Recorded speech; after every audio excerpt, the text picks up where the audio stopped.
Hey guys, welcome back to the Tough Lift Podcast. This is episode 33. I'm here again with I think like maybe our third podcast we've done since I've known you and forced you to do these with me, you poor bastard. Dr. Brendan Murray, if you guys don't know him and have not seen him at the USA weightlifting events, helping with the medical team there, B is a gigantic wealth of knowledge. He's taught me a lot as a coach.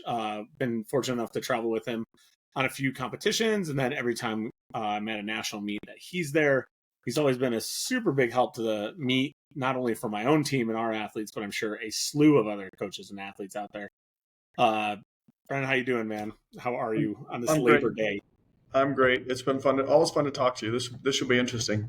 Appreciated. So to bring it right into subject, guys, B and me wanted to get into the weeds on why people are hurting their backs. Okay, so weightlifting gets a bad rep for hurting athletes, hurting backs. And then also, like, a lot of coaches will sit there and talk about, like, don't do it that way, or it's only going to be a matter of time before you hurt your back. And it's like this gigantic Loch Ness, right? Everyone's like, well, I haven't heard it yet, so I'm going to keep doing it because my numbers keep going up. And it's kind of like a Bigfoot tail. It's kind of like a Loch Ness, right? And then you see, B, I'm sure you saw it throughout your career. You see the elite athletes doing maybe the weird type of pulls or movements, and everyone's like, see, they can't get hurt. And it's like, yeah, there's a lot of things you're not understanding going under the hood there. But we wanted to actually break down what's going on these lifts. So we're going to talk about the spine. We're going to talk about different angles of the body. We're going to actually bring up like an anatomy model, and Brendan's going to talk and kind of walk us through what's going on. I'm going to give him a second here to do an intro so you guys can actually know who this guy is. He's not just like a 7-Eleven clerk that, read a book on the back. He actually knows what he's talking about. But yeah, we want to get into the weeds, give you guys a little bit more insight. Coaches give you a little bit more insight, or like some good professional visuals to give your athletes. And then everyone can benefit, like I always try to do here at the Tough Lift Podcast. So without further ado, B, why should these people listen to you? Besides not getting hurt. I don't know why they should listen to me, but my background is been a sports chiropractor for 35 years now at this point. I started working with weightlifting in 1997, traveled with their international teams from 97 until recently. So I've been in the sport for quite a while. I've got an additional degree in sports medicine and one in rehabilitation. I've been teaching sports medicine almost 30 years at this point. So, my focus has always been about how to get the athlete back in their sport, on the court, on the platform in this case, as soon as possible. And especially now that sports medicine's gone as far as it has, we actually have predictors for injuries now. And that's what we're looking at, is we know that this is what's going to cause an injury. The question is how much and how often can I do it before it happens, and how do we fix it? So that's the fun part. I'm in a new position in Arizona. I'm the director of sports medicine for a large wellness facility. We're doing the same thing here. So human body, no matter where and what we do, is the same. Yeah. So B, one of the things you said that I really want to point out, and anyone that knows you can definitely stand on top of this, is that you are not the typical doc when it comes to like, well, take a month off, take 2 months off. Even like we know athletes are stubborn, right? Athletes are stubborn. Coaches, we obviously always want what's best for our athletes and their competitive guide, with also regards to like keeping them safe from themselves. It's always a tug of war is kind of how we see it and feel it. But you've always been a doc that I could trust when it's like, hey, you can train, but X, Y, and Z. You've always been open on understanding that athletes are going to want to compete. And maybe there's a gray area that everyone can be happy in if we're doing it intelligently. Yeah, I mean, if you look at we really have a pretty good understanding of most injuries at this point as far as the biomechanics that create them. And if we have an understanding of what breaks it and why it breaks, then you can train around it if it's stable. I mean, if it's unstable, then all bets are off. But most of these injuries are stable. So how do I work around this and use the training to actually fix them? And that's our goal with this. most of the time you're going to see some poor movement is what creates the injury. Not even most of the time, I'd say all the time at this point. So if there's a back injury, we know some mechanism keeps breaking. The question is what range, what weight, how frequently can you do it before you start breaking? And we just work around those pieces so they get to train around injuries and keep training. And that's the key is we don't decondition. We get worse by not doing things. Yeah. No, I definitely agree with that. And because we're just on a topic, I have to ask who, out of your extensive sports background, who are the worst? Who are the most stubborn? Which athletes? They're all, every athlete wants to compete. So there's There's no not like worst. one sport. Nah, trust me, with all the different sports I've worked with, if they want to play, they want to play, or they want to do whatever they want to do. I've been in the pro rodeo circuit for a long time, early in my career. So, Oh, that's cool. so I didn't talk know about that about you. yeah. So we have stubborn athletes in every field. It doesn't really matter. So it really is just kind of understanding the mindset of it, and how do we make their sport their rehab. That's our goal always. Yeah, I like that. Make your sport your rehab. So I wanted to kind of talk on like just the base level stuff, right? So we have a lot of athletes coming in from all walks of life as coaches in weightlifting gyms. And this podcast isn't necessarily just for Olympic weightlifting, it's for sports in general, so everyone can get something out of this. You get a lot of athletes that are coming out of all walks of life, so their jobs, right? You have lawyers, you have IT, you have school teachers, these people don't know anatomy, they don't know phys. It's not their job to. Sometimes as a coach it gets a little frustrating, like you want to say like, hey, use your hips for this, or your blank as a hinge joint, why are you trying to use it? And you got to understand also as a coach that like this is really for the coaches and me just ranting, but guys, it's not their job to know anatomy phys. It's your job to know anatomy phys and teach them the movement. So I wanted to take the time and like kind of discuss and break down like what is the back actually used for? What are the hips supposed to be used for? Like, okay, are we loading the ankles? Is that the joint that's supposed to be taking on the most weight? Like, how do you explain that to people when they're weightlifters and you're trying to really get a beginner weightlifter or somebody that's like coming up in it, trying to get them to understand like where should they be really loading the weight? Where should they be really understanding how the body mechanics are? Well, the first thing I'd probably start with, and this is probably the biggest misnomer that we deal with more than anything else, is people think pain is normal. It's always just my back pain. I just have back pain. That's okay. I can't tell you have to say, do you have your back pain? No, I have my normal back pain. There's no such thing as normal back pain. There's no such thing as normal back stiffness. If I'm doing a lift like a snatch or clean or a squat, and my back is stiff afterwards, why is my back stiffer than my hips or my quads or my knees? That doesn't make sense to me, but that's considered the norm with it. So if you're coming out of a movement and your back is stiffer than the other parts of your body, you have to have that aha moment of, oh, I probably didn't do that correctly. And then you got to report that to the coach. So they can say, okay, let's see why that's occurring.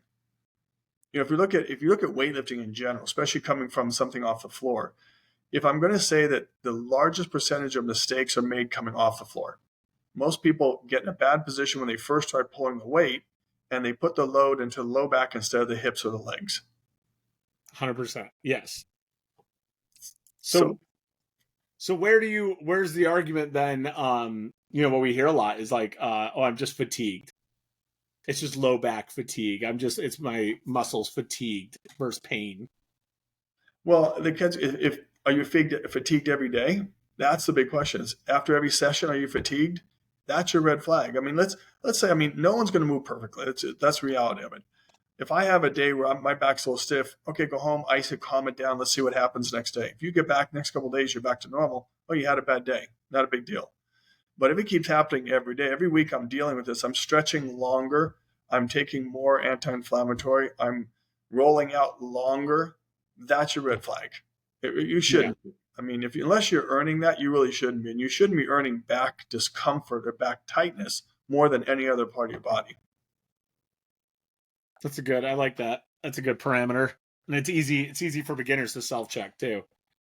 It's almost like the overtraining model, right? I was told a long time ago you could just like wake up, go to the bathroom, then take your pulse every morning, and that's how you can actually track whether you're overtraining over a sustained time period.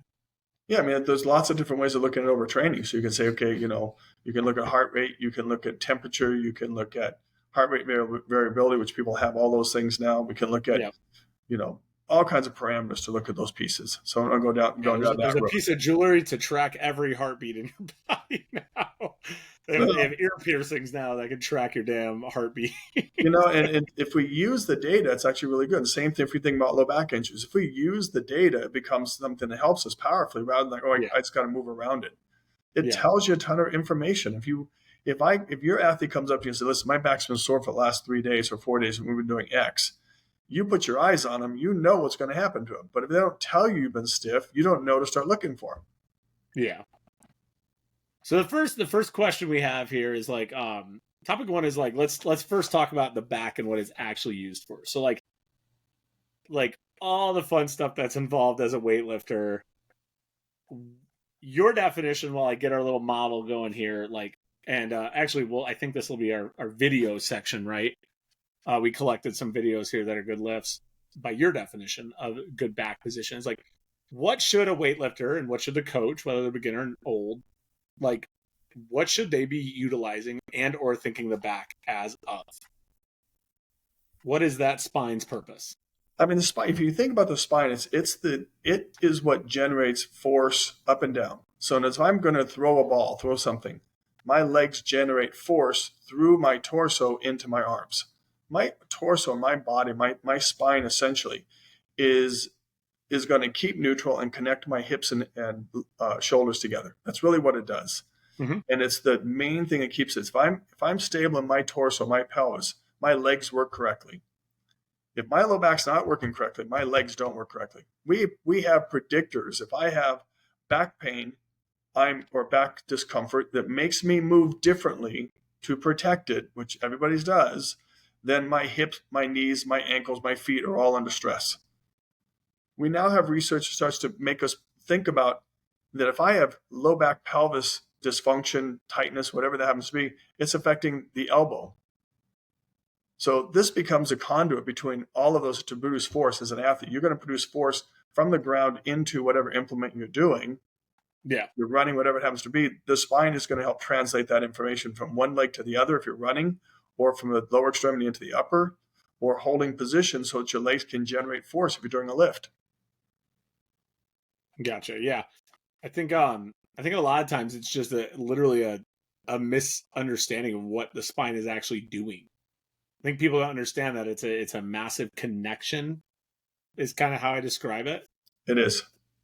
It's really easy when you're talking about movements like the jerk, right? It's very easy to visualize, okay, you're dipping, then you're driving, and all that energy. And I always like to use Newton's cradle, the little balls, right? You're connecting. It's such an easy visualization for most like middle school and up to understand that concept. Travels through the trunk, up the spine, all the musculature, all through there, into the steel. Then you do something with it. And people like get it there. But the second you start like talking about pulling from the floor or squatting, it gets lost. Like people, they either are so desperate to move the weight, they just totally fucking forget about it, right? Like a back squat where the athlete goes down, they come up looking like a fucking Ninja Turtle. That's the worst thing you can do for your back, but they're so desperate to get up, they just omit that the spine is actually, if they keep it stacked, it helps stand up because they don't understand that, like physics, right? I look at things a lot of times as a physics thing. They've shifted the weight forward of their plane. They've made everything 10 times harder. And now they're just stressing their spine trying to stand it up. So like that's always been a thing for me, is getting people to understand like what the spine is, or how it's used. And I think one way that I was told to help kids understand is like and I wanted to bring it up, just whether you like it or not, is like kind of like a crane. Like you have the engine at the base of the crane, and that crane arm swings around, and all the work gets done at the end of the crane arm by whatever's hanging off of it.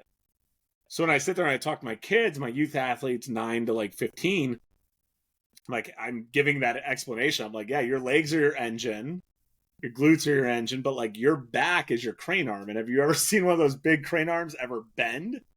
Like, no, they've got to stay nice and strong and flat and tight So that way they can swing around whatever they need to do and hold tons and tons of weight at the end of it, at the end of that long rope, which is your arms. And that's always done well for kids. They don't need to know the ins and the depths of like anatomy phys. No, I mean, I think the biggest thing we look at is if you're trying to do a lift that a squat, for example, you brought up a great squat. Okay, squat is a leg exercise. But if your spine is in the right place, it's no longer a leg exercise. It becomes a Yeah. back exercise. Well, that's not what you designed it for. If you want big legs to drive weight, you have to keep your back neutral so your legs become the main driver. Yep.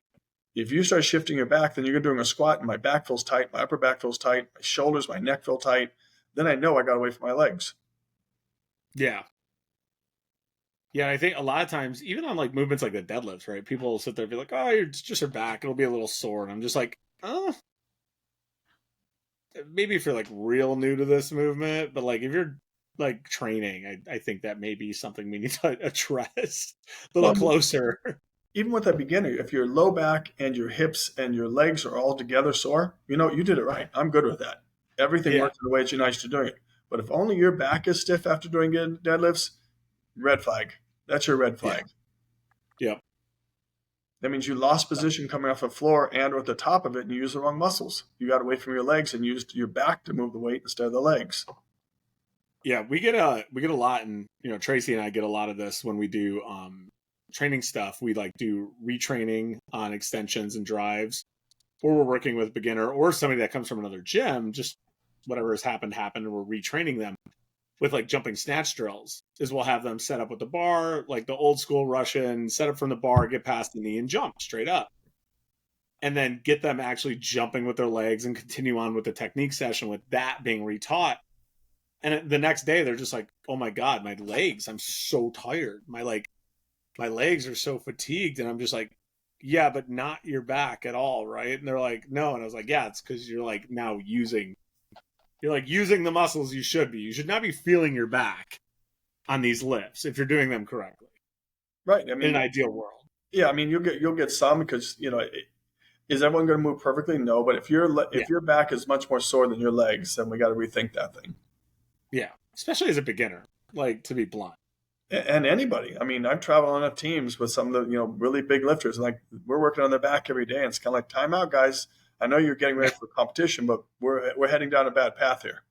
I know that battle. We both know. I know that battle. Right. So, all right. So let's watch some lifts that you sent me.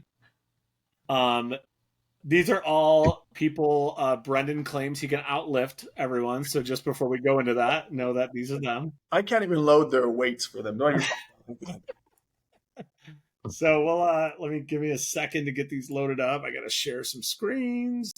Do. Window. Where is it?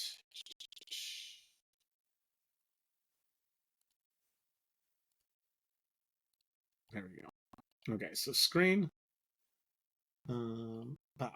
Okay, so we got this. All right, this baddie right here. So we'll go ahead and we'll play. All right, these are all in slow motion. I've muted them the best I could. So we'll just you just tell me where to kind of pause after we watch the lift in full.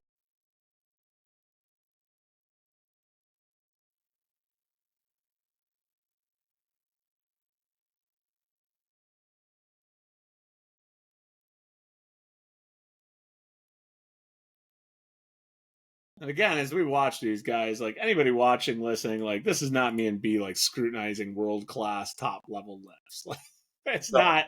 That is not what it is, right? I understand that like when you're doing your 99% or going all out there, like things are gonna happen. And then, and that's the thing. That's a great point, Matt. Is that what we're looking at is we want people to be able to keep. When you do a maximal lift, you're going to give variance, but it's question is if you have that variance at 60% and 70%, now I got a problem. I mean, Yeah, if you look at her back and her hips coming off the ground, they never changed angle. Not one angle changed. When she came off, it never changed. Hip back position never changed all the way up. They yep, both moved at the exact same moment. yep, good extension. Yeah, and then bar trajectory didn't come. She didn't have to go find the bar. The bar came to her. Yep. Now Because I will question one thing because we're on this lifter in particular. So this and this again can just be like a conjecture thing, but like this forward in the front of the foot pull. We see the Chinese do it a lot, and we've seen athletes around the globe do it a lot. Coaches him and haw back and forth on it. Your opinion? I'm looking at back position. So if I'm looking at back position for her, again, you may look at her dynamics. So how is she built? She may have longer legs and a shorter torso. So Mm-hmm. she has to do it. But her back position never changes. So mechanically for her, she's in the perfect position. Because Okay. we can't take every athlete and say, you're all going to be built the exact same way, therefore every lift is the same. Yeah. You know, I Chinese think have I think the ability to kind of choose more athletes, have a larger selection, but we don't have that choice. so. Would you? I think one of the arguments is always that because she's so forward in her foot, or athletes that do this, it's very quad dominant. There's less posterior chain involved. No, I mean, if that I'm glad we're going down this road. This Well, is that's where you're the expert, right? And I'm not afraid. I've told athletes that because that's how I was raised. I'm not afraid to sit there and be like, I've been taught. I now know better. I have a better understanding. if we keep neutral position in the torso, that is your spine and pelvis stay neutral. There is no anterior posterior. They're all working together, and that's what's supposed to happen. If you're Okay. dominant in one versus the other, then you lost spine position. You lost neutral position. Essentially, what happens. Okay. So if you're going to say So it's a then, quad, if you go back to work that was done by Yonda back in the 60s, and you talk about upper cross and lower cross syndromes. okay, So the only way to be quad dominant is I had to arch my back. If I arch my back, my lumbar extensors increase. I increase my quad. So I just became quad dominant. because you've moved posteriorly. Well, because as you arch the back, it caused a change. So he proved that's the mechanism that creates it. So I have a lower Wow. cross syndrome. My low back arches or becomes dominant. My quads become dominant. So my lower abdomen and my hips become less dominant. So you're going to say Interesting. you're going to call that person a quad dominant. Well, they're not quad dominant. They lost neutral position, and I vice got versa. you. You want to say it's all posterior chain. Well, posterior chain means I probably had to just work the posterior chain. I need to work all of them. Nothing's built Yeah. in isolation. Not one of our systems is built in isolation. Everything's supposed to work together. And this is a perfect watch of she's not anterior posterior. She's staying right where her back is neutral. Yeah. So This she is works what she's beautiful through supposed to. here. Yeah, but she's got it. I mean, you look at her anthropometrics. That's for her. This is the perfect lift. But not every athlete's built this way. Yeah. We're gonna So break the internet with this whole moment. We're gonna piss off people, and we're gonna also make people love us. I'm not trying to do either. I'm just giving you information. Yeah. This is just science. Right. Okay. So our next one will go. Okay. So here's another lift.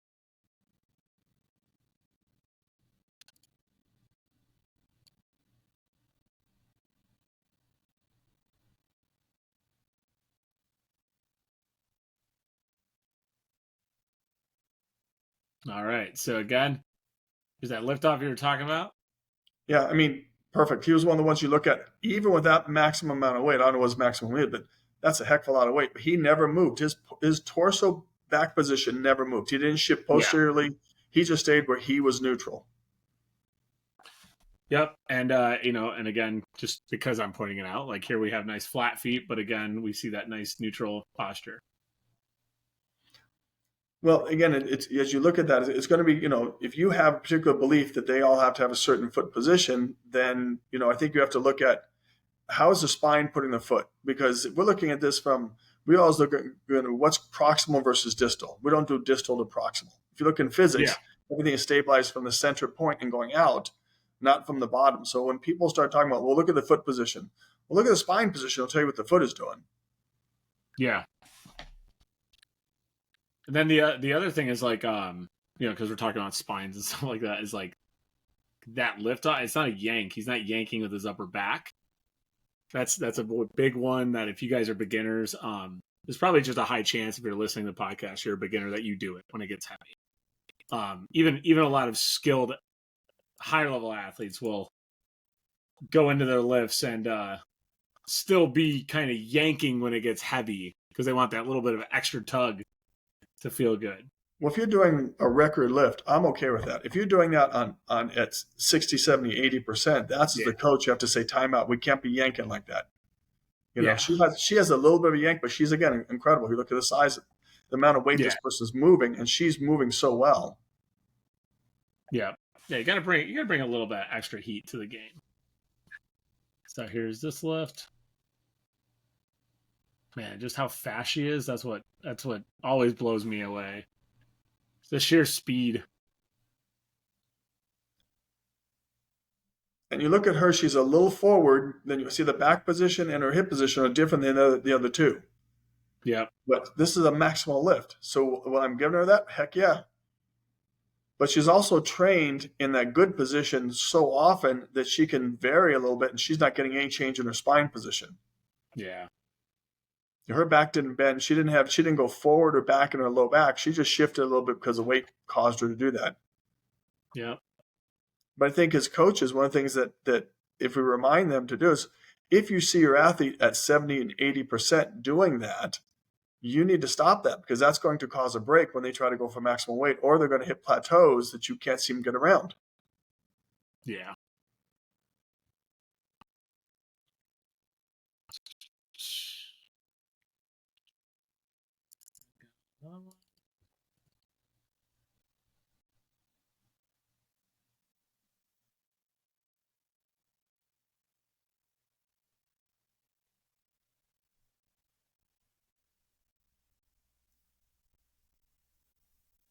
I like that you threw a clean in here. We watch snatches a lot, right? The clean is heavier lift. It's more akin to our front squat, so the dynamic is Well, the two things you see with her is, one, that same when she first comes off the ground, she doesn't move anything. And the second thing, once she racks the weight and comes up, she doesn't arch her back and shift out of position. She stays rock solid and comes up. So her hips are driving the weight, not her back anymore. Yes, 100%. And this is actually the piece that I've been showing my athletes on this video. And then her video she just did at the latest is like right here, this pull down and keeping the torso upright to receive that bar in the front squat position. Because a lot of athletes think they get to this point and they just yank back. They overextend that spine, and that leads to injuries. And it all comes back to that bar can't move. You're supposed to move around the bar, right? That's the whole piece. The bar path. If you change bar path, you're going to have a problem with the weight. Yep. That's the key. What the man just said there, folks. You don't move the bar.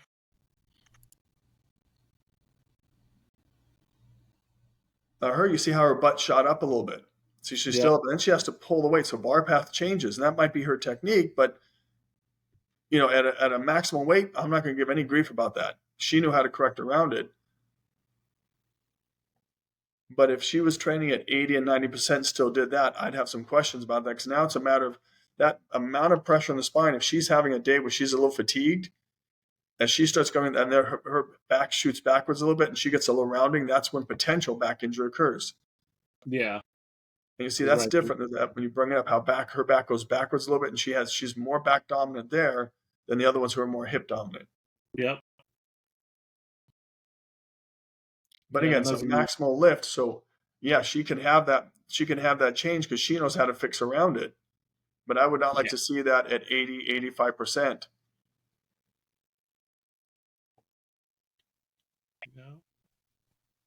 She's a hell of an athlete too, man. Watching her compete is always these are like elite on the elite athletes. So I'm not trying to pick them apart. I'm just saying that these are examples. And if we see your athlete doing that at a lighter weight, that's a problem. Yeah. See, I saw you threw Toma in here. I was interested in what you were going to say about Toma's. Well, same thing. Look at how her back position. She's rounded off the top. Her hips come up first. So she guts it out. She's a very tough lifter. Yeah. Very, very aggressive, very tough. I mean, she's Romanian, right? They breed them that way. That's how all their lifters have been. But again, you look at that position is a challenge on the catch. Yeah. But again, maximal lift. Can she get away with that? But you look at that bar path. You look at her bar path was a lot different because she's rounding in all those different places and she's gutting it out. Like you said, she's pulling on that, but that's not the technique we'd love to see compared to the other lifters we saw. Yeah. So now, would you say this is too far extended? Like that's where you're starting to get risky for injury? Well, what happens? She's pulling the bar with her instead of pulling the bar straight up. Mm-hmm. And so what you'll see when she comes just to dive way under the bar, and she's catching it almost forward, and she's strong enough to catch it forward, but that's where it becomes a problem. So watch when she comes underneath, she has to dive under the bar, and she's kind of forward of that. So then that knee Yeah. goes in on the right side. Yep. Now she's shifting back under her hips, and she's strong as heck. And look at that right elbow. That scares the heck Yeah. out of you because she's doing all of those movements to compensate. Yep. In a maximal lift, I'm not giving her any grief. Trust me, this is an Yeah. incredible athlete. But I don't want to see that in a light way. So for coaches, the point of this for me was look at this and say, not that the lift was made, but what are the things I don't want to see them doing? Yep.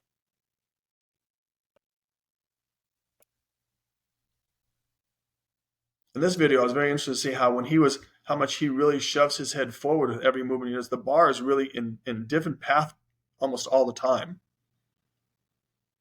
And he compensates. He's so strong, but he compensates by throwing his head underneath it rather than the bar keep going the same path. Yeah. Very, very whippy forward motion. And you see how far the bar is away from him in a lot of those movements, not like the other ones who the bar was very close to.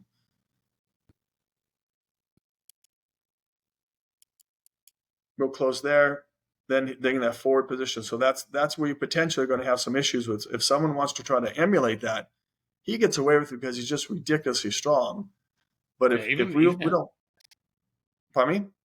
even this pull right here. Yeah, I mean his It's hips like, shoot way up, the bar is out in front of him, and he can get away with yeah. it because he's so strong. But the question is how strong do you have to get to be able to do that on a regular basis, and who has the time to do that? Yeah. Well, because you have to get that athlete very young and build them up and build them up and build them up. Yeah.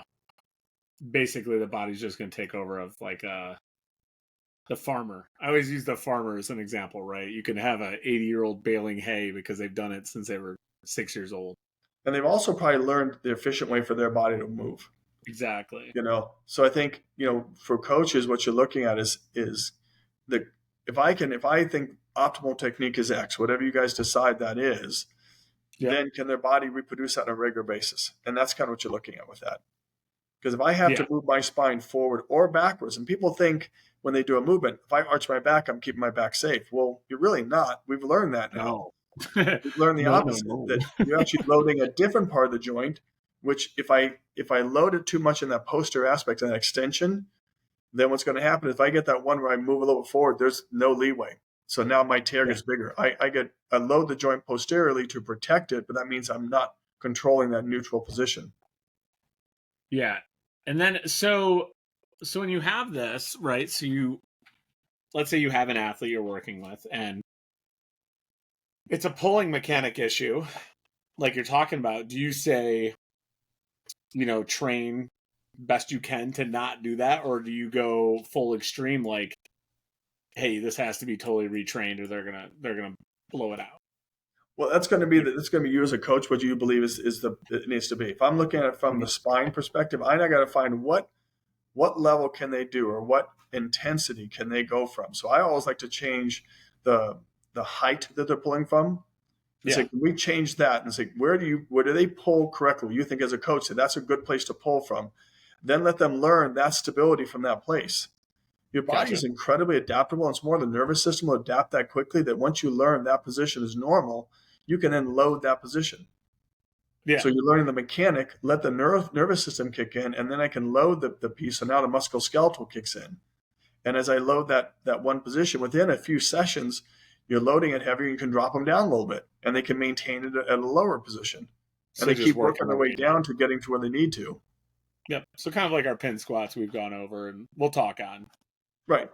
I mean, Yeah. I think that's the easiest thing we can look at is we're looking at joint mechanics about what amount of movement can I do and maintain the mechanic that you want as the coach.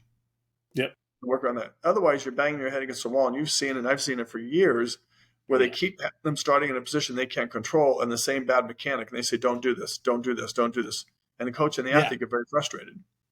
Yep. Yeah. You're just saying the same shit over and over again, expecting different results. It's the definition of insanity.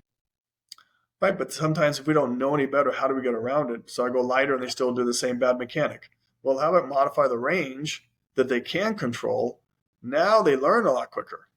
Yes. Yeah. When it comes to I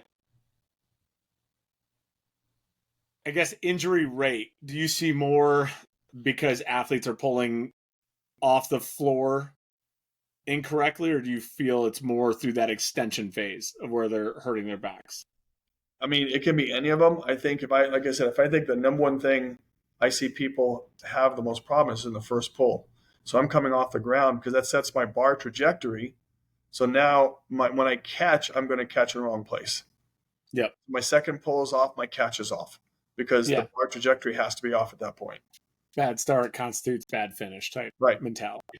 And the really good athletes will figure ways around that bad bar path by moving around and catching it. But the question is, how long can you do that, and what weight before you Yeah. start having a That was problem?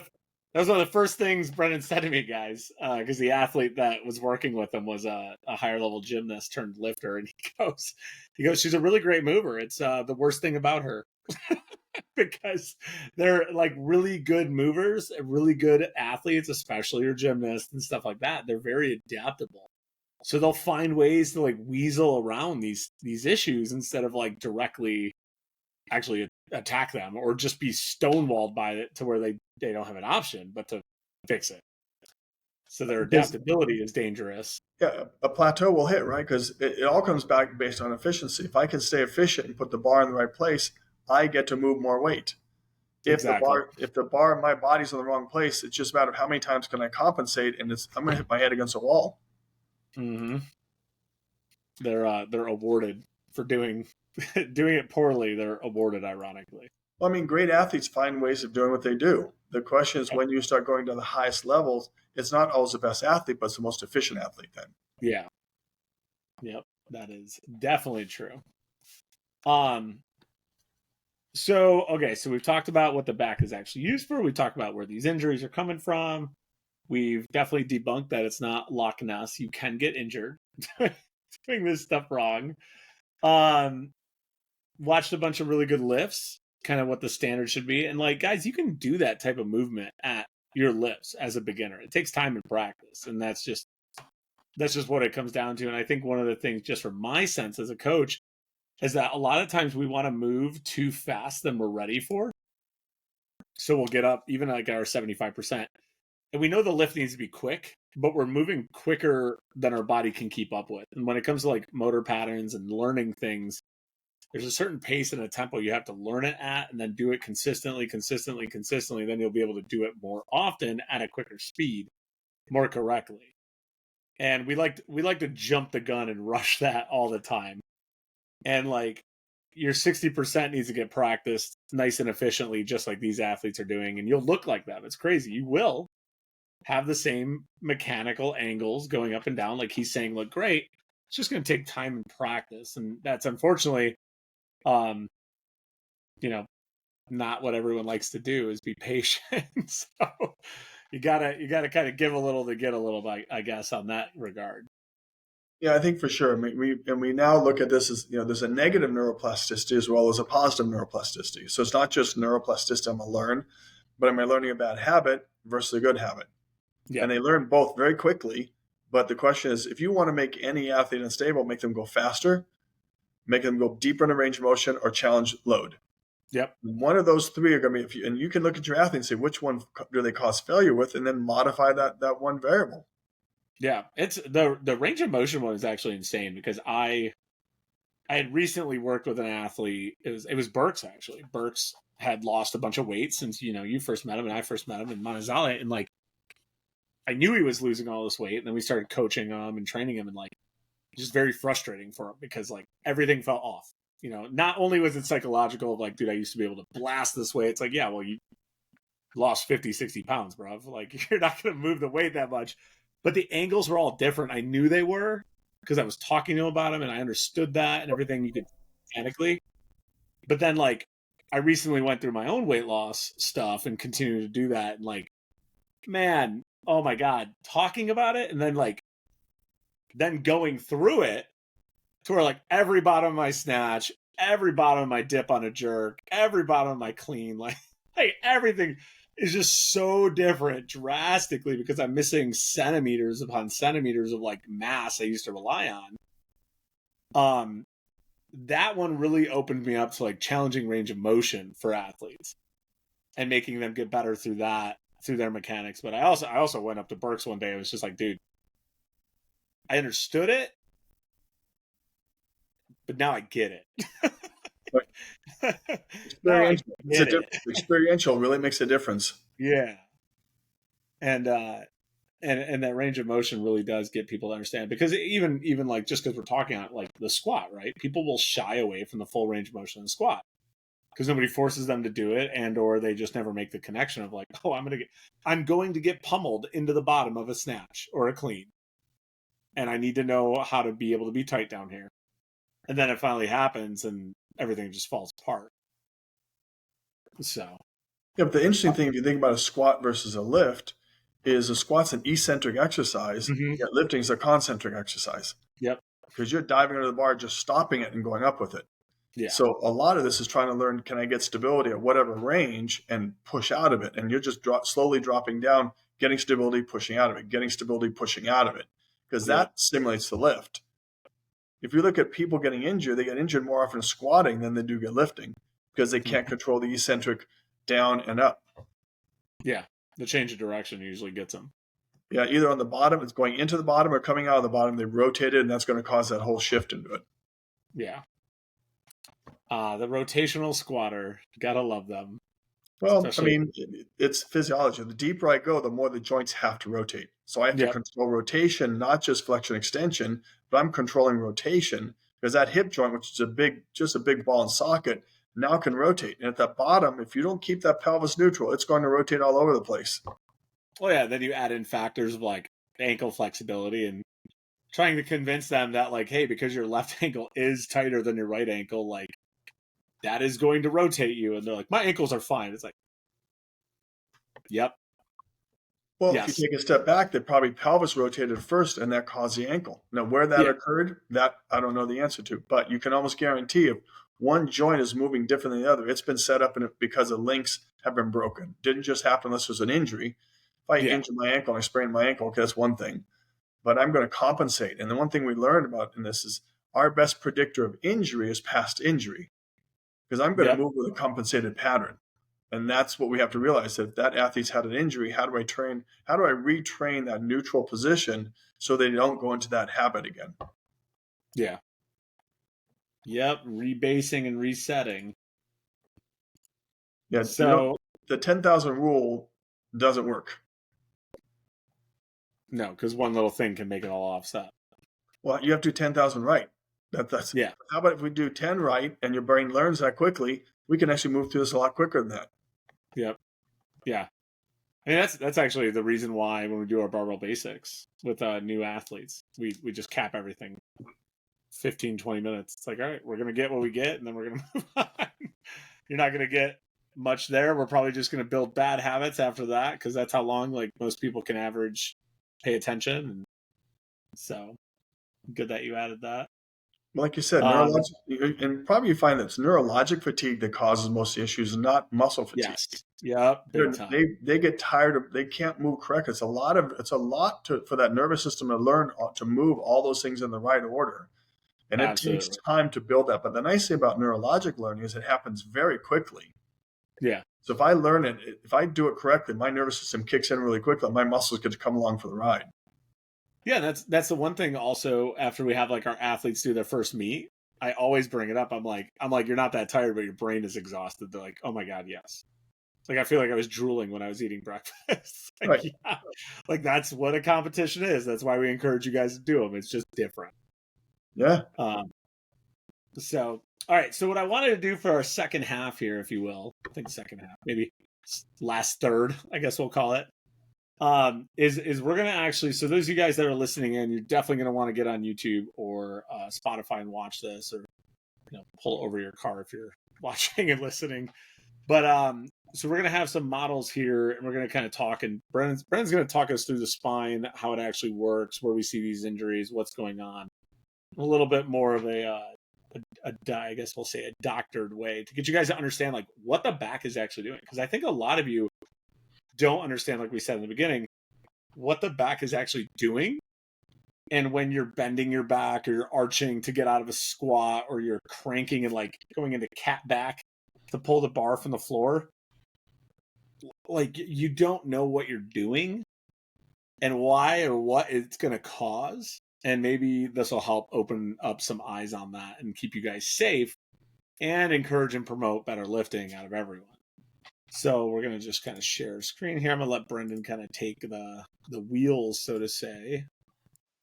So we have our category here. And then where do you want to start, Beat? You want to do overview, go right into the vertebrae, or what? Let's just go right in the vertebra, because if you look at the vertebra on that one, it's a stacked system. So each one of these vertebrae is stacked on top of the other. So if I change one spine angle, let's say I change the low back in purple in this case. If I cause that to go into further extension or flexion, then I have to change the thoracic above it. It's a stacked system. And it's stacked in a way that all of these are supposed to share the movement, not one being more than the other. So if we're going to predict injury in the spine, it's going to be one joint moving more than the others, and that's going to become pain expressive. Whatever that tissue is going to become pain expressive. If someone has been told they have an L4 disc, we know L4 moved more than any of the other joints, and that's why that one failed. Or if I have a facet injury, which is a joint in the back, they tell me I've got facet syndrome, L4, L5. That means those joints moved more than the other ones. So you know, if you take that diagnosis and peel it backwards, say, okay, now let's say disc for an example, if I compress and I flex that spine, that's going to predispose that disc to injury. And it's interesting because I read a paper just this last weekend talking about that. Now we think that if you take the disc and you compress the disc with the spine just straight on, the bone will fracture before the disc will be injured. Oh. But what usually happens is we do some movement that causes the disc to go up into what's called the cartilaginous end plate, which is the bone in the bottom, and it pushes it into that, and it causes a little disturbance there. And that little disturbance starts to get a little bigger and a little bigger and a little bigger, and that's what causes the disc to tear. It's been damaged, and that it doesn't just happen once. It has to period over time. So what they've shown in some of these studies is that the disc, if you've injured it, it doesn't have very long to deal with heavy weight. It means if I've injured it, that's going to fail sooner and sooner when I go into more and more load. Yeah. But it has to happen at one segment. The key is it has to happen at one segment. So if I keep my back in a neutral position, going through, not forward or back, I'm not going to get injured. Because my hips do the work, my torso does the work, I'm driving the weight.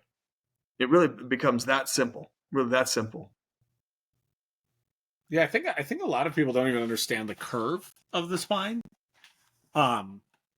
They don't even know what like the curve should be, and that's obviously, it's not their job, like we were talking. It's not their job to know anatomy, but they see this and you tell them a flat back and they think like it has to be like ridiculously flat. You start getting that like really big puffed out chest, and they've overdone the cue almost, or the approach to what you're trying to get them to do. And it's like, no, there needs to be like a neutral spine. Right. And no one's built the same. So there is no such thing as this amount is the amount of lordosis you have. Or so many athletes will come in, it's like, well, I have a hyperlordotic spine. I'm like, that's great. As long as you don't move that hyperlordosis, we're considered fine.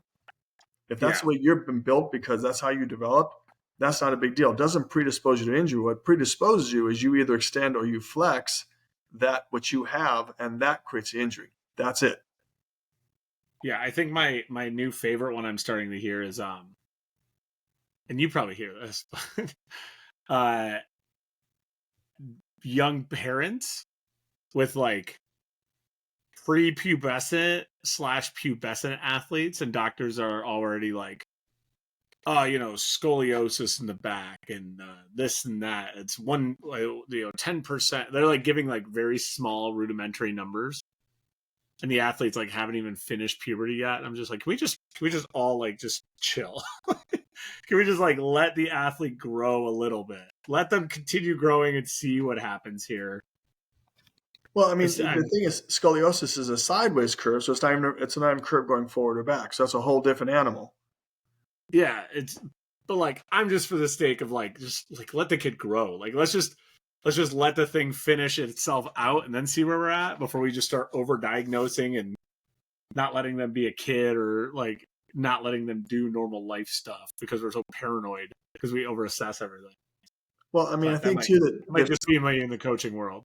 No, I mean, sometimes what happens is what we see is that sometimes that people just don't let their bodies heal up. They don't, we have too many people doing just one sport, not letting kids be kids and do multiple things. There's significant benefit to kids doing multiple sports because they learn different things. But their 13-year-old's going to be a world-class pitcher. Don't you know that already? Well, I hope that's the case for the athlete, but if you look at it, there's a whole program called long-term athletic development that's kind of proven that if I do multiple sports, I actually get better as an athlete. Then when I do fine-tune myself into whatever sport I'm going to play, I'm going to be better at that sport. Yeah, everyone listening, this is like the 7th podcast where I've had somebody with a way bigger brain than me fucking talk about this. Let your kids play multiple sports, please. Encourage it. The last podcast I think I did, or the one before that, I literally was just like, no. Like parents that are just like, oh, he really likes weightlifting, so we're just gonna let him stop all his sports and play and just do weightlifting. I'm like, no, pump the brakes. No, I want him playing a sport in high school, middle school. I'm totally counter to that. I'm like, no, please let them do other sports. Right, and we've seen with young athletes more catastrophic injuries than we've ever seen before. And what it's going back to is probably loss of control of movement when they're going through this from pre-puberty to puberty. And they're moving poorly, but they're bigger and stronger, and it's causing bigger injuries because they're doing the same movement over and over again. So that's what we're going back to. It's a loss of control of movement, which comes, we talk about weightlifting, right? It's no different. Yeah. If I'm moving from neutral, I'm moving efficiently.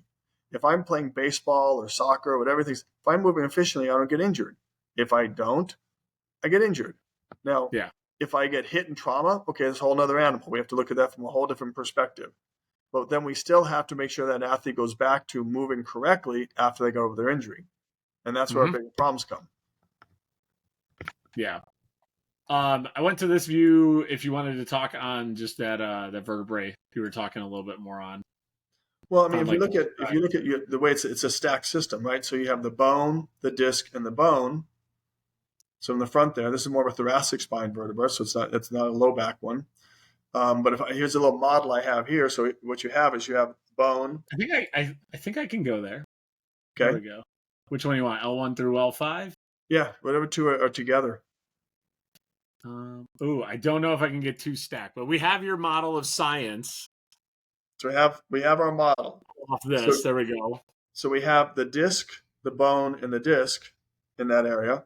Then we have the nerves coming out in the back and through, and then we have this articulation, which is how it's going to guide or glide what this joint does. And this is a low back vertebra, and low back is essentially designed to go forward and back. And most rotation is going to come from the pelvis, hip, and thoracic spine. So it's not really designed for a lot of rotation. So if I keep that spine neutral as I'm moving through a space, then it stays healthy. If it starts to move at one joint more than the others, that will become pain expressive. I mean, it really becomes that simple how this thing works. Okay, so quick side question. Why can my wife sit on the couch slouched at the worst angle ever and her low back never hurts? But what you just demonstrated there, if I try to sit like her on the couch and watch a movie, my low back and my L1 through L5 feel like just glass grinding against them. Well, it goes back to if we go back, we just talked about if you've been injured in some way and you've injured the low back, unless I teach it to move correctly again, it has this bad habit built into it. So if I have an injury, I'm going to move to protect the injury. So even sitting on the couch, it's tightening up things to protect it. Well, you're putting load. So if you're laying on the couch and all the vertebrae are supposed to move the same amount, but because you have either an injury, degeneration, whatever things we get into, we want to call it. Which I do. Well, no, there's an history behind your injury, right? So the thing is, then that joint is actually doing something different than the other joints. And you start putting load on it, it's going to eventually become pain expressive. Gotcha. The cool thing is once we figure out that we can diagnose and say, okay, it's X. Let's say it's a disc injury. Let's say it's a facet injury. It's degeneration. Whatever we want to get into that, what it is, we just reverse engineer it. We know exactly how it came about and reverse engineer it.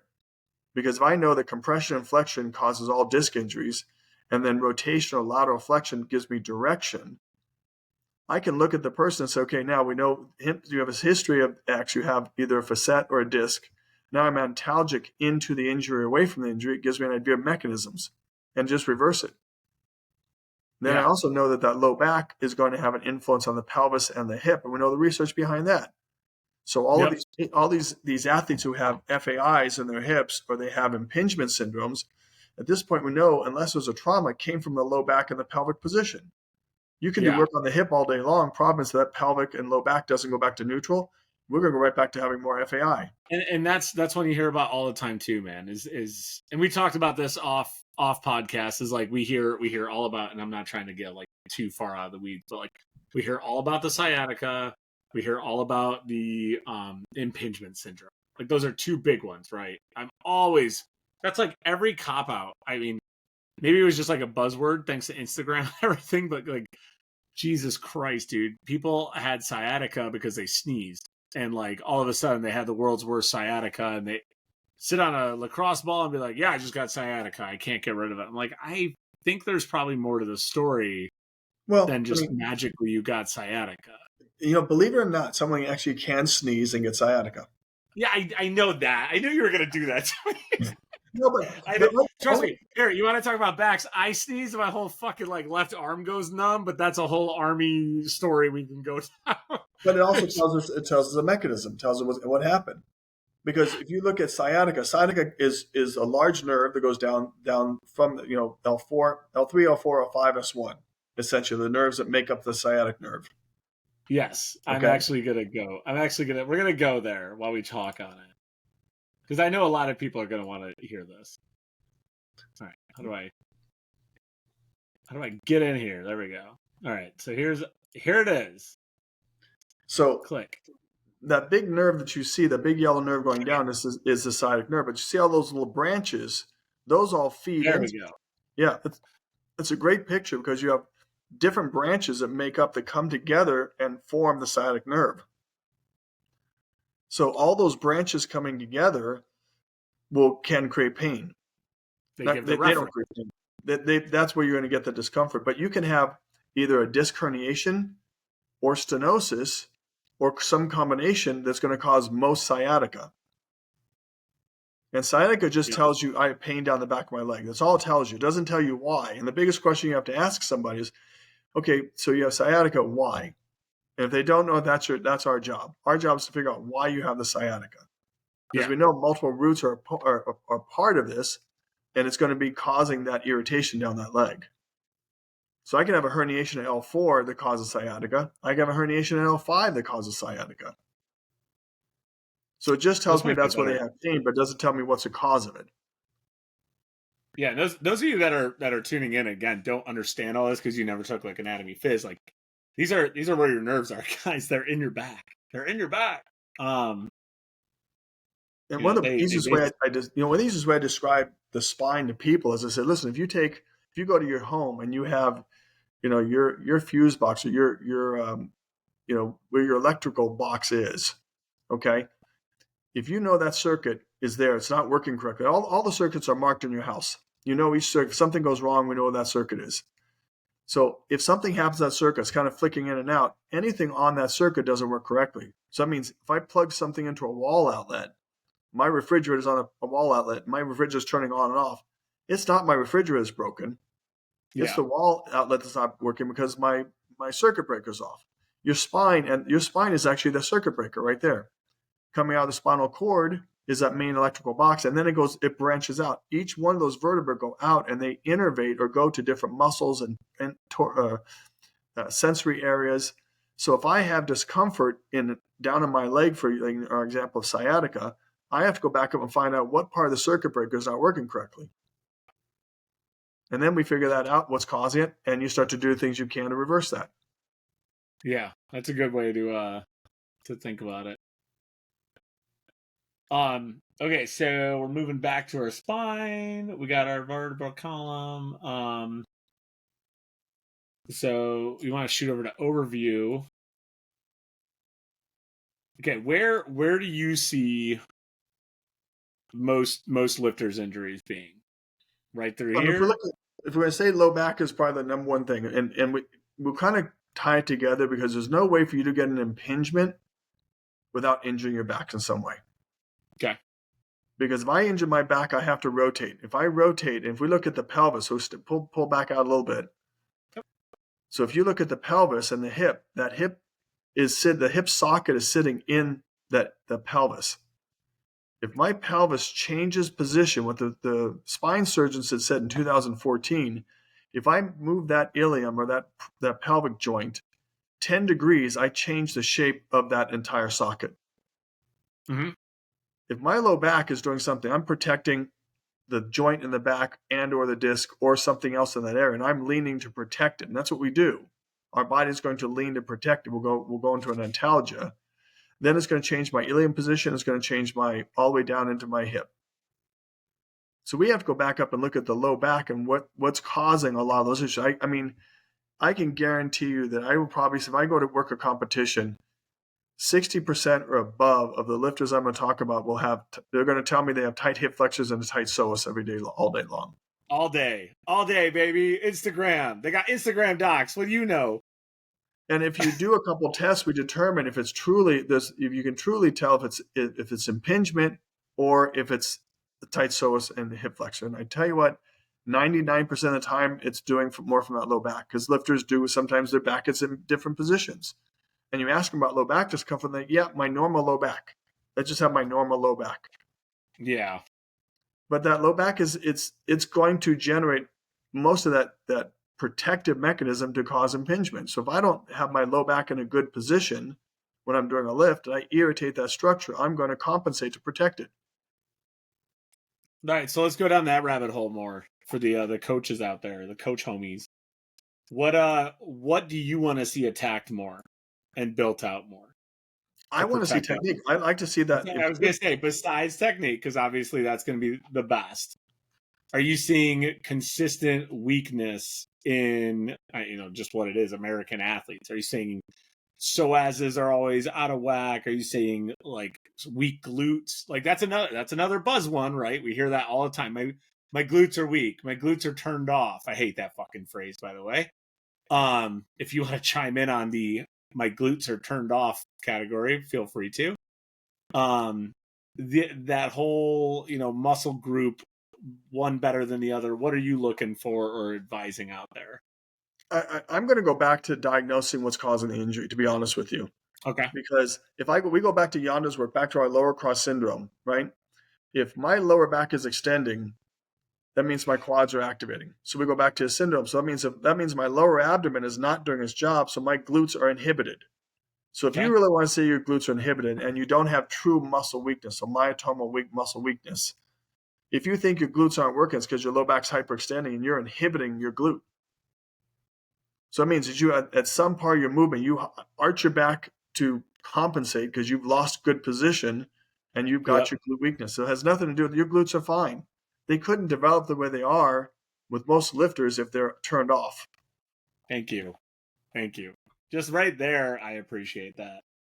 But it's not about winning an argument. It's just getting them healthy. It's just information because there's a lot of stuff out there in the scientific world and in the musculoskeletal world that says, okay, the glutes are inhibited. Well, if you have a true myotomal, we talk about that nerve's not working correctly, and I have muscle weakness, then I'll be able to test that and find it out very quickly. But Yeah. if you're going to tell me that I don't have muscle weakness and my glute is turned off, then I'm going to have to go and say, listen, your low back is in a bad position. And I'm going back to Yonda's work, which we've not been able to disprove what he said in the 60s. Yeah. Nobody argues with lower cross syndrome. Nobody does. Yep. But instead we start stretching out the psoas and listen, maybe we need to fix that low back position rather than trying to stretch a psoas. If I have to stretch a psoas all the time, that tells me I'm losing position. Yeah. Yes. And I've heard you say that to people before. I think it's like one of the things people are always looking for an easy solution. a quick solution. So I think it's just very easy for everyone to sit there and just be like, oh, it's my psoas. Let me stick a fucking kettlebell in it and I'll be perfect. Well, one I'll of feel great and I the can good train. one of the good and the bad things about mobility work is that people can do it for themselves, which is wonderful. The question is, why do Yeah. you have to keep doing it? Yeah. If you're moving correctly, you shouldn't have to keep doing it. If I have to Yeah. roll out my psoas or my glute on a regular basis, I have to go back and say, you know what? Why is that happening? Is there some pathology that makes it happen? Or am I moving poorly all the time and that keeps bringing it back? And I can loosen it up, which is wonderful. Problem is, you have to keep loosening it up. Yes. That's the red flag. Yeah. I think that's it off my topics that I wanted to chat on. Um, what other, I guess, as we round robin here, what other things, do you encourage athletes to look at or pay attention to while we have our amazing spinal model up here? Well, I think, what we're looking at is, you hear people who, it yourself. If someone says, oh, I've got arthritis in my spine now. And we see a lot of athletes getting this beginning arthritic change in the low back. And what the scientific research, especially the degenerative research, has come out and said over the last 3 to 4 years is you have to have torn your disc before it ever degenerates. We've been missing disc injuries, treating them as just, oh, it's a back strain or it's my muscles tight. We're missing these. If someone has discomfort in the low back and it keeps coming up and keeps happening over and over again, I encourage them to go get it diagnosed. It's very easy to fix these things. Disc injuries that are stable are ridiculously easy to get rid of. It's when they become unstable we have a problem. If we catch them early, this becomes a simple thing, and it tells them what happened in the mechanics. So you get to fix mechanics, they become better lifters, but they're ignoring these injuries. Yeah. Or I'm just going to train through it. Problem is, you're just causing more degeneration because I'm going to have to protect that low back. Yep. Or hip or knee or whatever it happens to be that drives this whole thing. But it's a big linked system. Yes. I've done something to a knee and I move to protect my knee. My back is going to pay a price for it. You're gonna adjust how you I'm pull. going to do all these things. If I have a past history, like we said, can I go back to modifying a range that I can keep that neutral position where the coach can say, hey, you know what? You keep perfect position from this range. Great. Let's move from there, load it so they get strong in that position, then drop the range again. Load it, get strong, drop the range. So they never lose that bad technique and they can learn it very quickly. Injuries happen. We're incredibly good at healing ourselves. But if we want to keep training through it, we're just going to keep tearing the scab off it. It's never going to heal. Then you will get upset that you can't hit this past this one piece, or all of a sudden now they're hitting certain levels and they just start dropping down. Now I can't overcome the injury anymore. Yeah, that's a good way to word it. The scab reference too. I like that. What I always tell people is your body is designed to repair itself. Okay, so if I think about this, say that to people too. If I cut myself, I leak the chemical to create a scab. Yep. Inside my body is the exact same thing. If it's a disc or a low back or a knee or whatever thing we're talking about. But if I keep irritating it, I keep tearing the scab off it. Now, outside my body, I wipe that scab off until I leave it alone. It gets well. Inside, if I don't get rid of that, it's going to actually cause more damage and eventually lead to degeneration and or other injuries because I'm moving to protect myself. Yeah.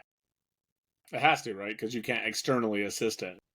No, but you can do something as simple as icing and recognize I've got to move around this. Don't stop moving. Move around it. Careful, you're going down a rabbit hole. Trust me, I will take on all of that because as soon as someone wants to go down that road with me, I'll pull out the research and we can talk about it. Oh, man, I love it.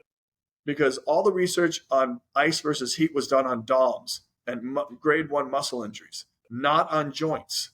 If the joint is injury, there's a thing called cytokines that are coming out of that, and has to be changed. I've read so that. People got to understand that you can't say I have a muscle injury. It's the same as a joint injury. They are not the same, and you better diagnose it, or you're gonna be doing the wrong things for it. I tell people that shit all the time, man, and I'm not like self-gloating, but it's like ice for joints, heat on muscles, and you generally have a good game there. Yep, I'm not going to argue that point at all. I'm going to be 100% with that part of it. Yeah. But you got to know what you injured. If you have to keep doing something over and over and over again, and you didn't, let's say that you think it's a muscle injury, and I haven't done something to keep making that muscle sore, it is not the muscle, brother. Mm-hmm. Yeah. Such a good podcast. Many topics that we are going to definitely have talking points on. I'm so excited. We can go down this rabbit hole with a lot of different things. We can talk about hips, and that's a big thing in Yeah. weightlifting is the hips and the knees. And there's a lot of stuff that we can talk about that is so easy to correct, understanding where this mechanism comes from. Yeah. So okay, so I'll ask one last question, then we'll move on and finish this out. It's getting late. Thank you again for your time. I always appreciate it. Um Answering the phone call from this crazy dude. Um so with younger athletes, okay, so obviously youth are getting more involved in weightlifting. I know personally I'm pushing for more high school, middle school athletes at the gym. Um the sport as a whole is growing in that field. Common sense decrees. We teach the movements right. Where do you suggest the focus is put on in terms of keeping them healthy long term, development wise? Is it obviously just technique, technique, technique, and the muscle will follow, or is it building like with yes, obvious technique, but like having the musculature developed and maybe put on a little bit extra for them to be safe while they do all this abuse to their body? Where do you stand on that type of stuff? Well, I'm gonna agree with you that it's gonna be, can you move efficiently? Can you move correctly and efficiently? I don't care what weight goes up, because if you see Mm-hmm. some of these athletes who are moving big weight and they're shaking and doing all these different movements at the top, it's a recipe for disaster. Yes. In all the years I've worked with weightlifting, probably the best thing we had done was we've produced a lot of really great junior athletes, but they've not survived to make it to seniors because Mm-hmm. there's technical flaws with a lot of them. Yep. And I know a lot of famous athletes, a lot of these guys who have done weightlifting for a long time, and I can go through and cite names because we know that you could actually look at them as juniors. They were doing incredible weights, but we knew that technique was eventually going to catch up with them. Yep. So we need these athletes to keep moving very well and let the musculature develop. They still have hormone systems building. They're still building. You can't make these guys move any more than they can. If they move efficiently, their system will build around that movement. If we look at where muscles attach, we're looking at the hips and the legs and all those different things. If my joints are in the neutral position, the muscle length and how it's designed is in the right place. If I rotate that joint, that muscle is no longer working at the right angle, and you're Mm-hmm. not strengthening in that angle. Bingo. Yeah. And so people have got to remember that. Is most time you see these people twisting and turning coming out of a lift, and they say, "Well, I got to do more hip work or more. I got to get stronger legs." Your legs won't get stronger because those muscles they're not in the right position to generate force. Yep. Parts of those muscle fibers are not in the right places. You're going to have more injuries. I have a crazy story, and I'm comfortable saying this because this person's never gonna listen to this shit. Great guy, just very frustrated with like his squat stance. Homie made a wooden plank. This is back in my CrossFit days. He made a wooden board that he measured out for his squat stance, what he thought it was, to wedge his feet into so they wouldn't shift on him when he was squatting. And I was like, hey, blank, it's like you need to work on your range of motion, your flexibility, your hip mobility, like all these things. You need to work on this and like your spinal flexibility and movement range of motion and all that. And just fought me tooth and nail. Eventually, I kid you not, had a board he was pinning himself into to squat. And I was like, oh no. That is the wrong answer. That is not where we want to be. Because you're like you just said, you're not even working like your knees caving in, you're out of the wrong angle, like the body's not doing what it should. Well, that and does it translate to what they want it to do? So Yeah. if you're squatting and you're a power lifter and you want to do that and that you're going to build that, I'm not going to argue with you on that one. But if I'm doing squatting to get better at weightlifting, Mm-hmm. you can't lift weights with a board, and that means that every time you catch a weight, your feet go out. So does I mean, you really have to think about. We've forgotten this, that we do these accessory lifts, and as far as I'm concerned, a squat is an accessory lift to the lifts. the snatch and the clean and jerk. Okay. Thank you. Again, another one. If my accessory lift doesn't translate to my lifting, it's not benefiting me. Yep. If I have to do something completely different to do a squat and it doesn't make my lift better, I got to find a way to fix that. Yes. Agreed. If you're dealing with athletes and you're doing weightlifting to make your athlete better, which I firmly believe in, triple extension, strengthening, that has to translate directly to the field or the sport. If it doesn't, we're wasting our time doing it. And the Olympic lifts translate directly to every athletic sport there is. Yep. I love it. Thank you, sir. My pleasure. B, if people want to hit you up or message you and they have any questions, and they're welcome to, you're a busy man. Where can they reach out to you, man? Well, I'm kind of off the grid as far as that stuff goes now, but I'll give you my personal email. Easiest thing to do because I'm going to work for an organization now rather than have a private practice. So my email is doc, D-O-C, B as in boy, Murray, M-U-R-R-A-Y at sbcglobal.net. So that's kind of, I'm not really much into the social media world, so this is kind of the easiest way to get a hold of me. Yep. He was the world's largest internet troll, guys, just going around talking shit on everyone's post, and he had to get rid of it. No, I'm kidding. He didn't do any of that.